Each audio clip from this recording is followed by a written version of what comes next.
When you're 20 years old, you sometimes feel as if you're invincible, becoming easily influenced by those you choose to surround yourself with.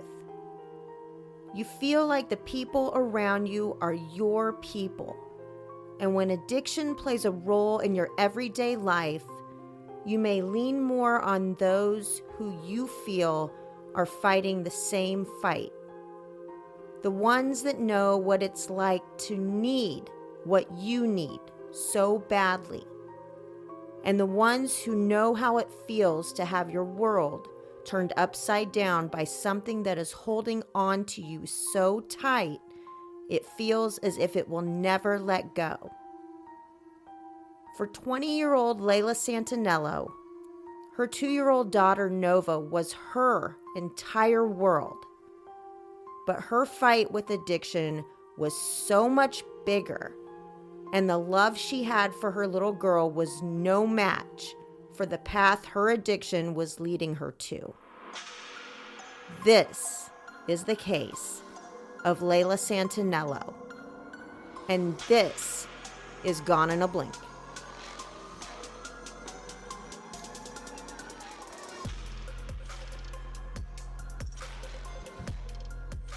Hey, true crime fans. I'm your host, Heather. And I'm Danielle. Welcome to episode 32 of Gone in a Blink. I hope everyone across the U.S. is staying warm during these frigid temperatures. I believe I saw on the news that some places in the southeast portion of the country, such as like Pensacola and New Orleans, Louisiana, Galveston, Texas, just to name a few, got pelted with blizzard-like conditions this past week. That is something they certainly don't see every day. Meanwhile, in LA and surrounding areas, they are still battling the wildfires. So many people have lost their homes and so many animals have been displaced as well. And it absolutely breaks my heart to see things on the news and see things on social media of people just kind of wandering aimlessly because their entire house and everything they love is gone.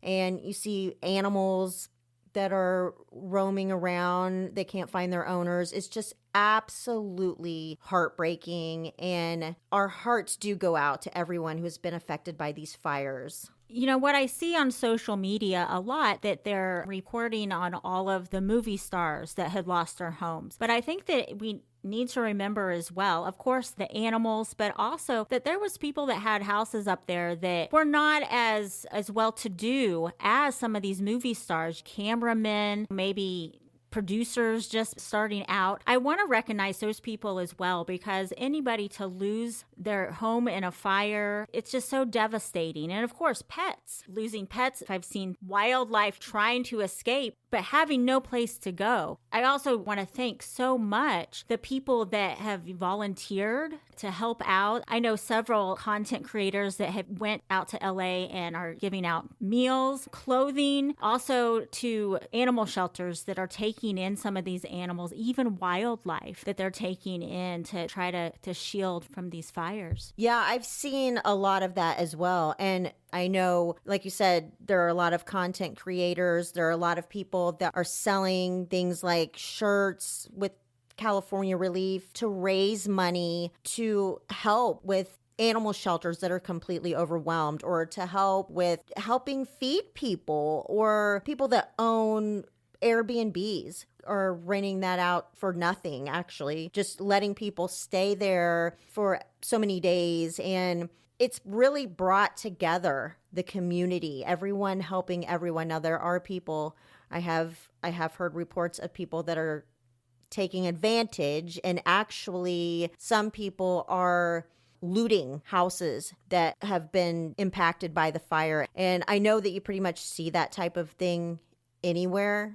It just, that's how it is. And it's awful. It's awful that people would take advantage of people that literally have the shirts on their back and that's it. And it's sick that somebody would do that. I know it sickens me so much. And unfortunately, we still have to be safe. Even if you are donating to any of these causes, please make sure that it's a reputable cause. Please do some research before you give your money, because in these times, there's such good people in the world that they're like, oh, I can't be in LA, but I want to give. And I just would hate for anybody to be scammed or for someone to take advantage of that kindness. So please be safe. Absolutely. So today's case was suggested to us by Riley K. Shell. Today, we are talking about the disappearance of Layla Santanello. So if you're ready, let's jump right in.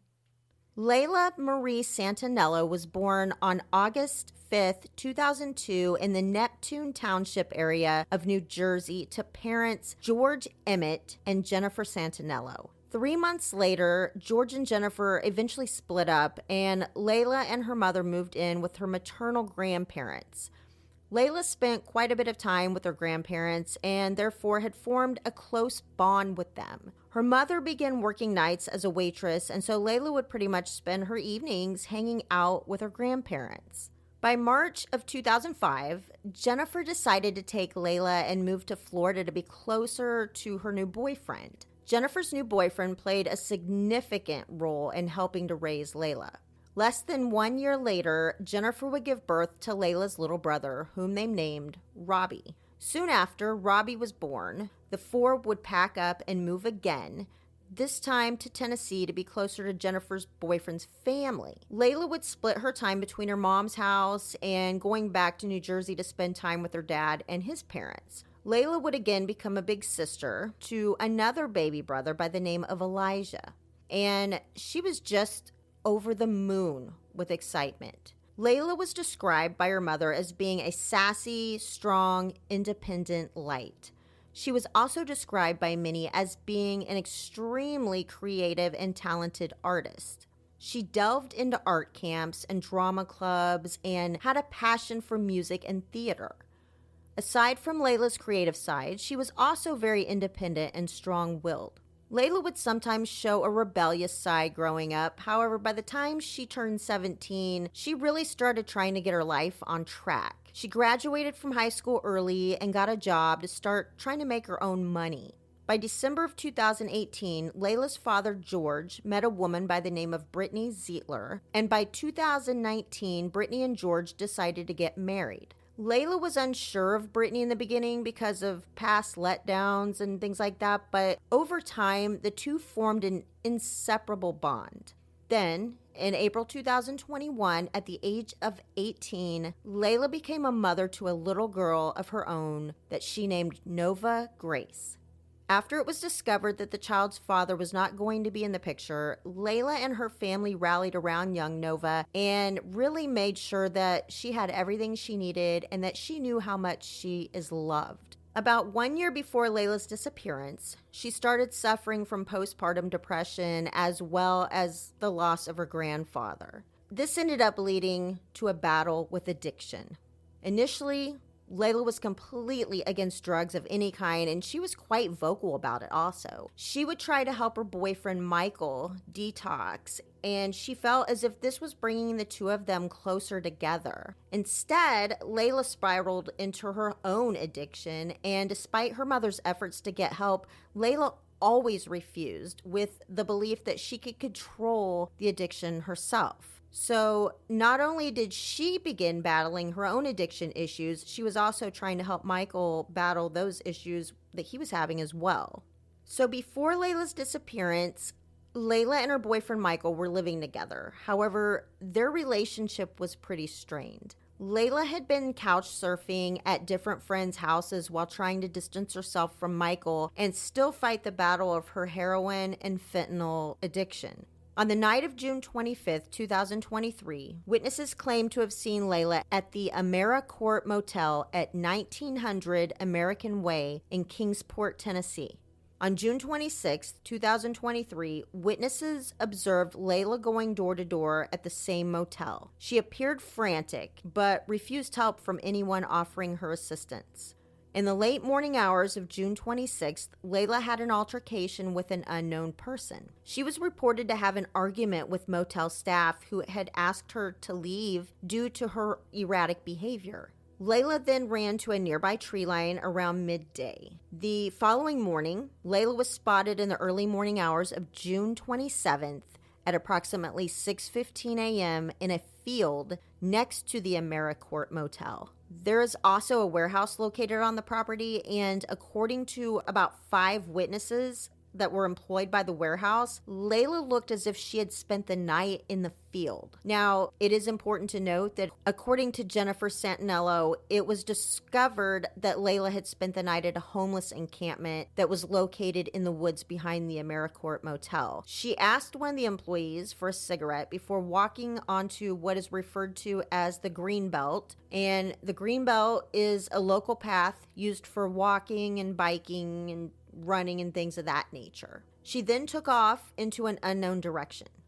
So it was later reported that around noon on June 27th, Layla was seen at the Marble Slab Creamery, which is a local ice cream shop located at 2003 North Eastman Road in the East Stone Commons Shopping Center. She was wearing a white tank top, black leggings, and no shoes. She spoke to an employee at the creamery, telling the employee that she was going to the nearby Five and Below store to purchase shoes. This would be the last confirmed sighting of Layla, as she never made it to that store. So Layla was reported missing by her stepmother Brittany on June 27th after receiving some strange yet worrisome messages from Layla's boyfriend Michael. According to an article in the U.S. Sun, 3 days before Layla was reported missing, so on June 24th, Michael texted Layla's mother, Jennifer, from Layla's Facebook account asking if Layla was in the hospital or in jail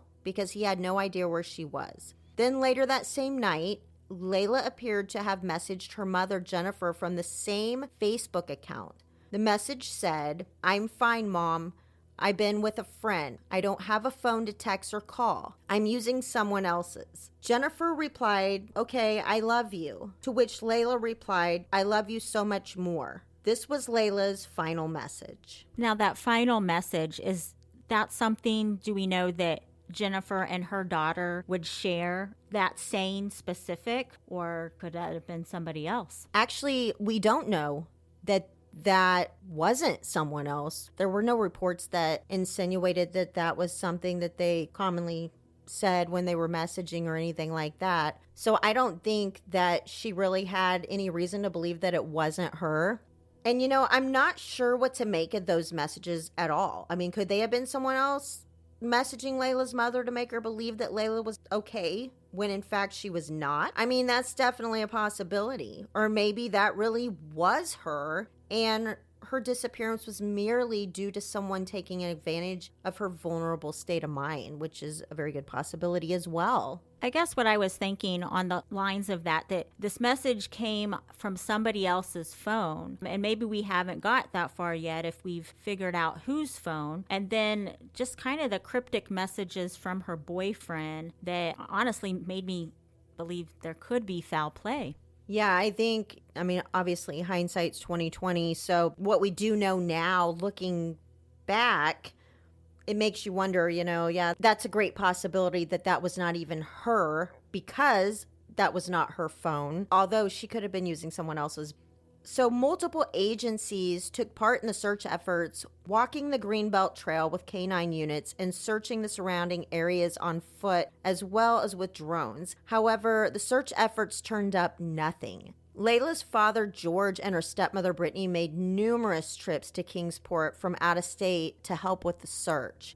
Then, approximately 2 weeks after Layla's disappearance, a series of unusual requests began filling Jennifer and Brittany's inbox. They were from Cash App, which is an app that allows users to send and receive money, among other things. These requests were sent from Layla's account to Jennifer as well as Brittany, and they were asking for money. And the subject line of one request in particular had the letters, in all caps, TWLMG. And to us, that would mean pretty much nothing. I mean, I wouldn't even know what to make of that. It was a request for $100. Then several more requests came through with the same subject line, all within just a few minutes of each other. So Being very skeptical, Jennifer sent $1 to Layla's account and asked her daughter if she was okay. Her question went unanswered, and it was reported that Layla's mom believed that the letters TWLMG were an acronym for They Won't Let Me Go.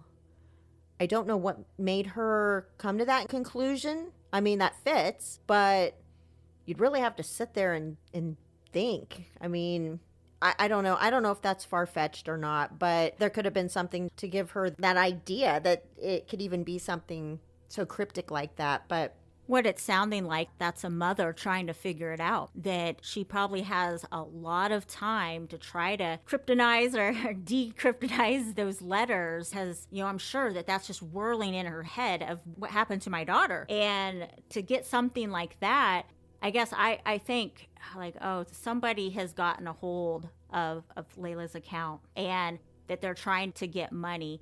And I guess they don't know for sure, but to then get TWLMG in the notes or however, that would be so scary. And I could just see her mom trying to think of all possibilities. I could totally see that, especially from a mother's point of view. So that's what she thought. And she thought that her daughter was being held hostage. She then decided to ask the anonymous person behind her daughter's account more personal questions that only Layla could answer. She asked questions such as when Layla's little brother's birthday is and what is her brother's middle name.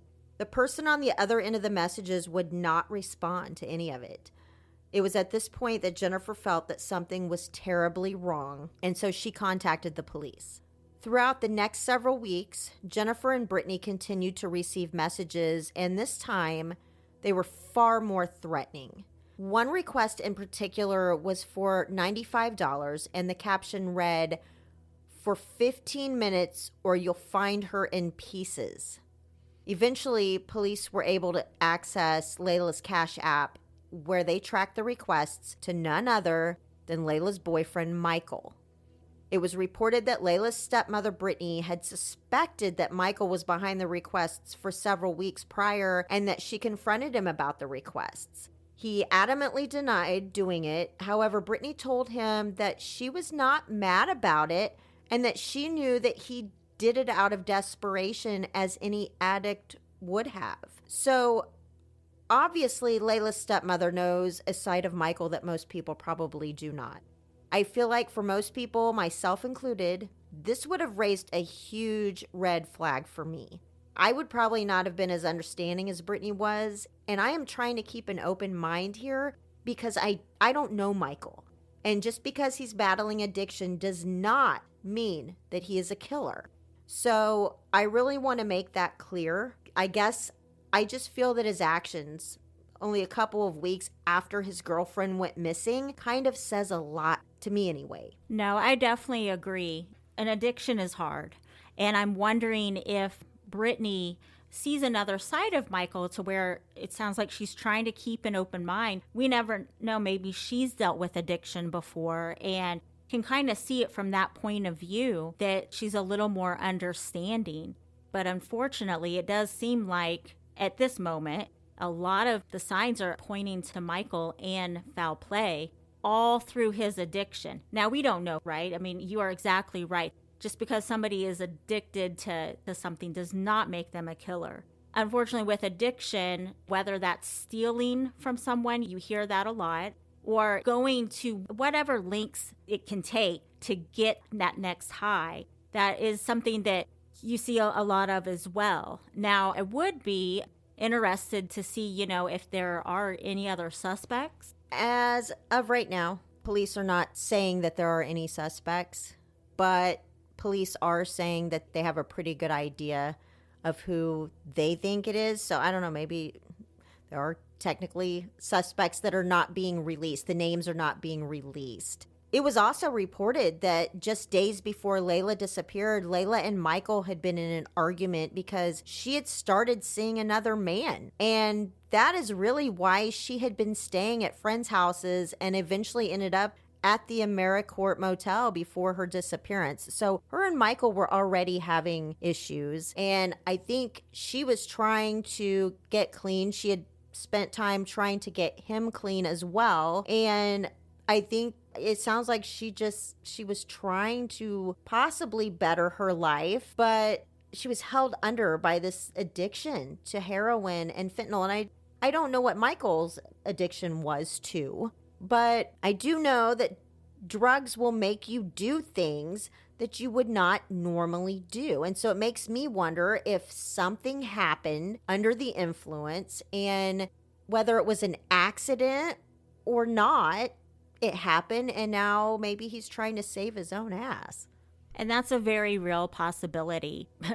Ironically, someone that battles with addiction that I spoke to this week, they mentioned meth and heroin are the two most addicting drugs and the hardest to get off of. So I can just imagine the struggle that she was going through in her own life if she was addicted to heroin. And then, I mean, for fentanyl, you said that, I mean, I don't know as far as like the addiction level and how hard it is to wean off of that, but it's amazing that she didn't die, because things laced with fentanyl, I mean, can kill someone in an instant. Yeah, it doesn't take much of the drug fentanyl to kill a person. And I don't know all the ins and outs of these certain drugs, but I do know that with certain drugs, it will make you do things that you would not normally do. So it wouldn't be out of reach to say something could have happened and Michael maybe was either involved or he knows something about it. Well, I think also what you said, I mean, could be so very true, that the intention to kill, we don't know, but maybe something accidentally happened, something unintentional. Well, and as I mentioned, she had some pretty erratic behavior at the AmeriCorps in the days leading up to her disappearance. So I know that if you're walking around and you're clearly on something and you're having this episode, I believe there are people out there that will see that and they will prey on that and they will take advantage of your vulnerable state of mind. And unfortunately, anything is possible at this point. Somebody could have seen her. I don't know anything about this motel.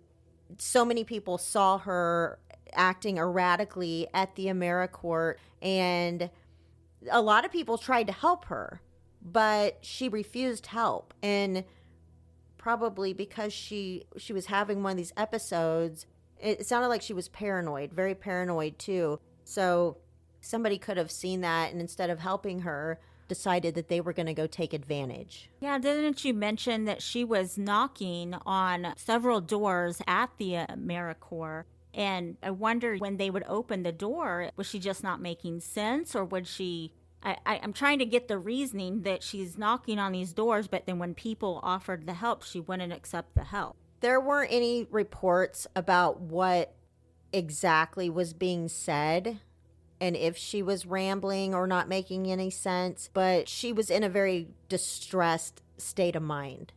Michael was ultimately arrested for the Cash App scheme. He was charged with identity theft, theft under $1,000, illegal possession of fraudulent use of a credit card, and extortion. Investigators did say, however, that he is not currently considered a suspect in Layla's disappearance. Layla's stepmother, Brittany, does not believe Michael was involved in Layla's disappearance. However, she does believe that he knows more than he's saying. Yeah, that's seeming like it, because how would he have had access to her credit cards or even to her Cash App? Well, exactly. I mean, I don't know anything really about the Cash App. Maybe it's kind of like Venmo, I'm assuming, in a way. But to have access to her account, I guess all you need is her username, password, stuff like that maybe. And then you can access her account. But usually when you get money, it goes into a bank account. So I don't know if it was going into her bank account or how he was getting his hands on it, or maybe he got in there and switched to his bank account, which seems like a whole lot.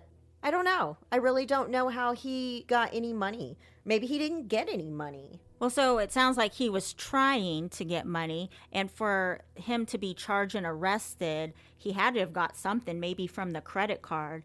I don't know a whole lot about Cash App either. However, I have always heard that it's a little easier to access the money than Venmo. So there may be something with that, but yeah, unfortunately, I don't know a whole lot. Well, it was reported by the U.S. Sun that before Michael's arrest, he talked to Brittany, telling her that he had some information about Layla. And so she arranged for a meeting with law enforcement at Michael's requests. However, Michael never showed up. So Brittany believes that Layla, who was already struggling with addiction, possibly had overdosed, and whoever was with her may have failed to report it and possibly even covered it up and disposed of her body. And according to Brittany, Michael had been struggling hard with Layla's disappearance and since then has spiraled deeper into a path of self-destruction and excessive drug use. So they're pretty firm on the belief that Michael had nothing to do with this, but they do think that he knows more than he's letting on.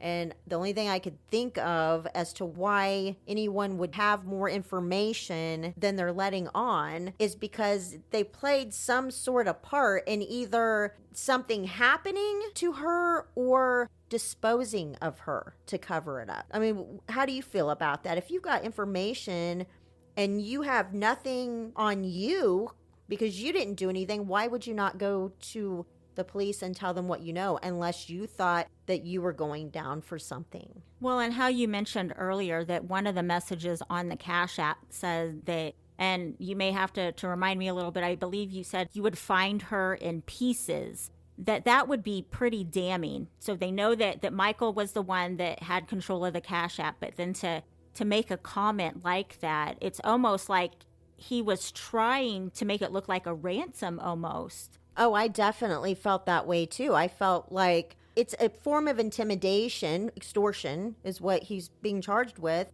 to get money.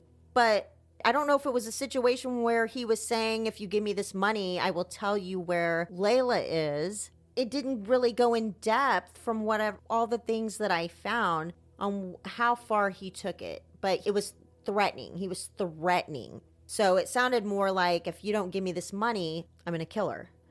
And I don't know, yes, he's battling addiction and you're going to do things that you normally wouldn't do for that fix. And we can sit here and say how disgusting it is because he just lost his girlfriend. You know, he doesn't know where she's at. She could be dead somewhere. And 2 weeks later, he is saying this stuff and using her Cash App to get money from her parents, who it sounded like he kind of had a little bit of a relationship with, at least with Brittany, Layla's stepmother, who was also on the other end of these messages. So you know this family is traumatized by Layla being missing, and they're in an extremely vulnerable state, and you are taking advantage of that. But that's the addiction. The addiction is taking advantage of everything. And even Brittany said, she told him she's not mad at him because she knows that he's doing this because of his addiction. So she's not wrong. But I really do feel like he knows where Layla is and he knows what happened to her. So less than 4 months after Layla disappeared, another young girl went missing. 19-year-old Holland Snap disappeared from a residence not far from where Layla disappeared in Kingsport. Holland was described by her mother, Heather, as having an addictive personality and was also struggling with a meth addiction at the time of her disappearance. Her mother went on to explain that Holland functions at a 10-year-old level and is extremely trusting of others, making her more vulnerable to anyone out there who may want to harm her daughter. According to Heather, Holland had been at a party on October 5th, 2023, when she was in an altercation with another individual whose name has not been made public. That was the last time anyone had seen Holland. Both Layla's mother as well as Holland's mother have come together to search for clues as to what happened to their daughters. One thing that seemed to catch their attention were the similarities between the two young women. It was discovered that both Holland and Layla ran around with the same circle of friends and had similar lifestyles, although it's unclear whether or not the two ladies knew each other. Then on December 5th of the same year, a third young woman went missing from Kingsport. 33-year-old Shauna Lee was reported missing by her family after they became concerned for her welfare and decided to contact the Kingsport Police Department. She was last seen in the area of the Five and Below store at 2003 North Eastman Road. And ironically enough, this is the same Five and Below store that Layla was going to be headed to once she left the ice cream shop, but she never made it there. And I felt that this was really pretty coincidental.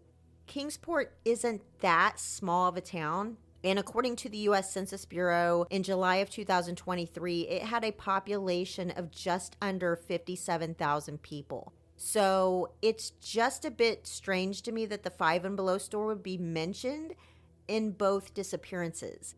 And for our listeners who may not be familiar with Five and Below, it's basically a neat little store that has a little bit of everything from makeup to stationery and books, t-shirts, shoes, games, phone accessories, and different things like that at a discounted price. That is very ironic that it would be the same area. So, I mean, I wonder if the police have explored the possibility that someone is kind of staking that area and looking for young women, whether they're showing erratic behavior or however. I mean, like you said, that people unfortunately can take advantage of that. And yes, Five Below. We know it well. Unfortunately, I wish they'd change the name because sometimes it's not Five and Below. But I digress. It's supposed to be a more discounted store, and my kids are crazy about it. So it is ironic that the store is involved. Well, I guess that's not really the store itself, but that area involved in both of these cases. And I've always been pretty firm that I don't believe that there are any coincidences when it comes to crime. So I find it really hard to believe that this just was coincidental. It just happened to be the same area around that store. Whatever it is about this area, I do believe, like what you said, that there's someone that is just kind of keeping an eye out and stalking, maybe to a certain degree, young women that are in a vulnerable state. Well, and I'm not sure that in Holland's situation that she was acting erratic. Nothing that I found said that she was acting erratic at the time, but she had been at a party and she had gotten into an altercation or a fight with someone there. And that was the last time she was seen. Didn't say if she was using at that moment or if she was acting erratic, but that was the last time she was seen. She was actually at someone's house, but it was a party. So they ran into the same circle. So maybe it's someone in this circle that is preying on. That's kind of what I'm going with, because it just so happens to be that they run in the same circle. Whether or not they know each other remains to be seen. But I don't know. I just feel like there's a good possibility that it could be someone within that circle. And I don't even know if it's a big circle of friends, or I think if it was a smaller circle, then they would without a doubt have known each other. So it could just be a big circle of people that kind of interact with each other or intertwine with each other, but may not necessarily know. I get what you're saying there, and you make a good point. I'm wondering if they traveled in the same circle, even if it was a larger circle. Has there been any connection to Michael to Holland? Do we know if he knew her?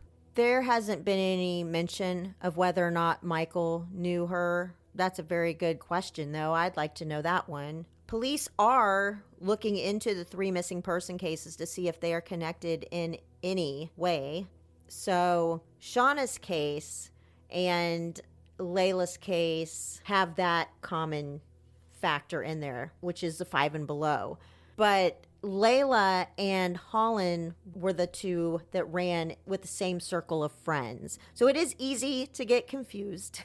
It is easy to get confused with this, but as far as we know, neither one of the girls had any connection to Shauna. Shauna was a lot older too. Shauna was 33 years old. So it doesn't mean that they couldn't have known each other, but there's nothing insinuating that she was tied in with the other two, at least not yet. But like I said, police are looking into the possibility that the 3 missing person cases are connected, maybe by the same person who's out there preying on obviously younger women. So, according to reports, Layla's life had begun to spiral downhill in the weeks leading up to her disappearance.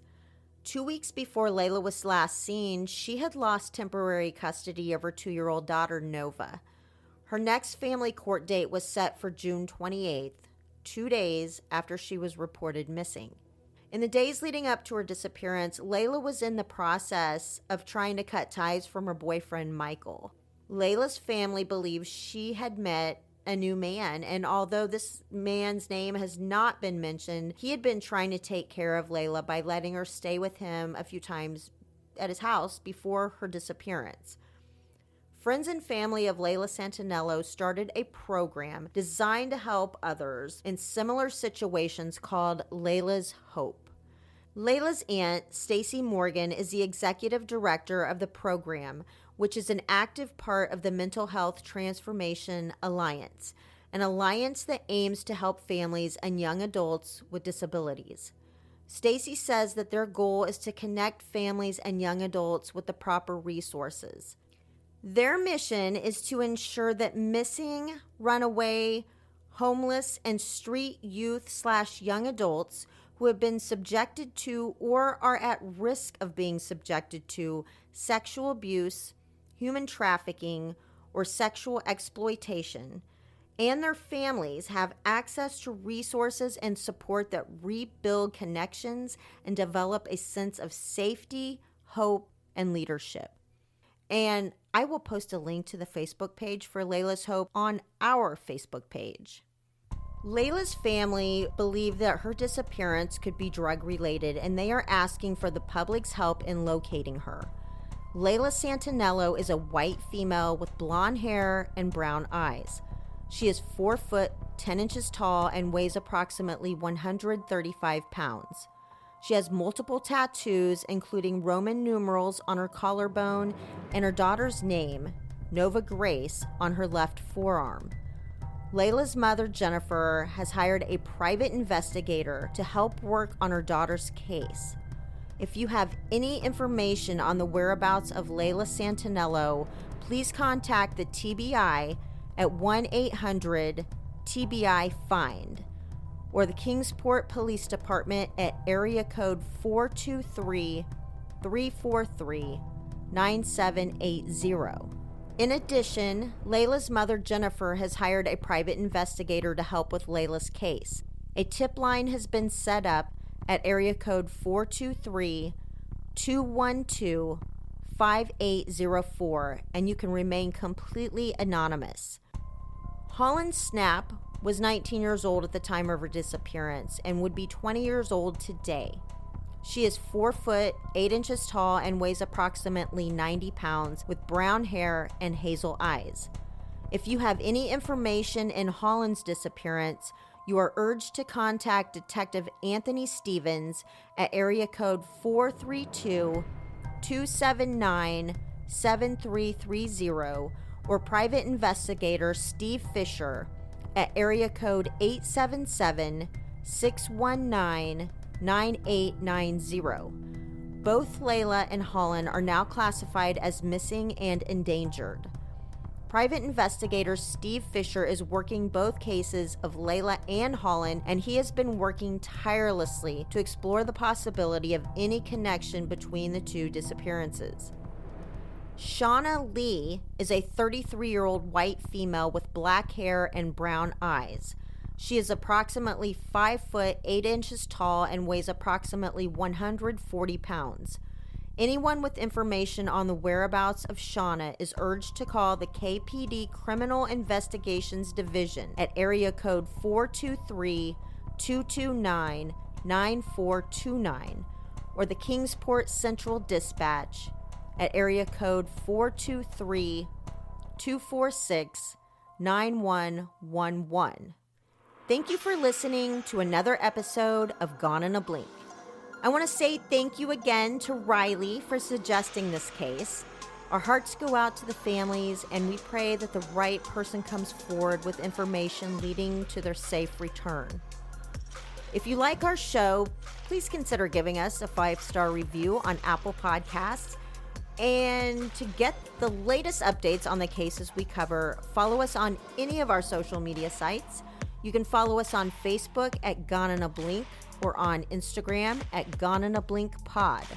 And if you have an idea for a show, or you know of someone who is missing and you'd like us to cover their case, drop us an email at goneinablinkpod@gmail.com. And don't forget, be safe, be smart, and try not to blink.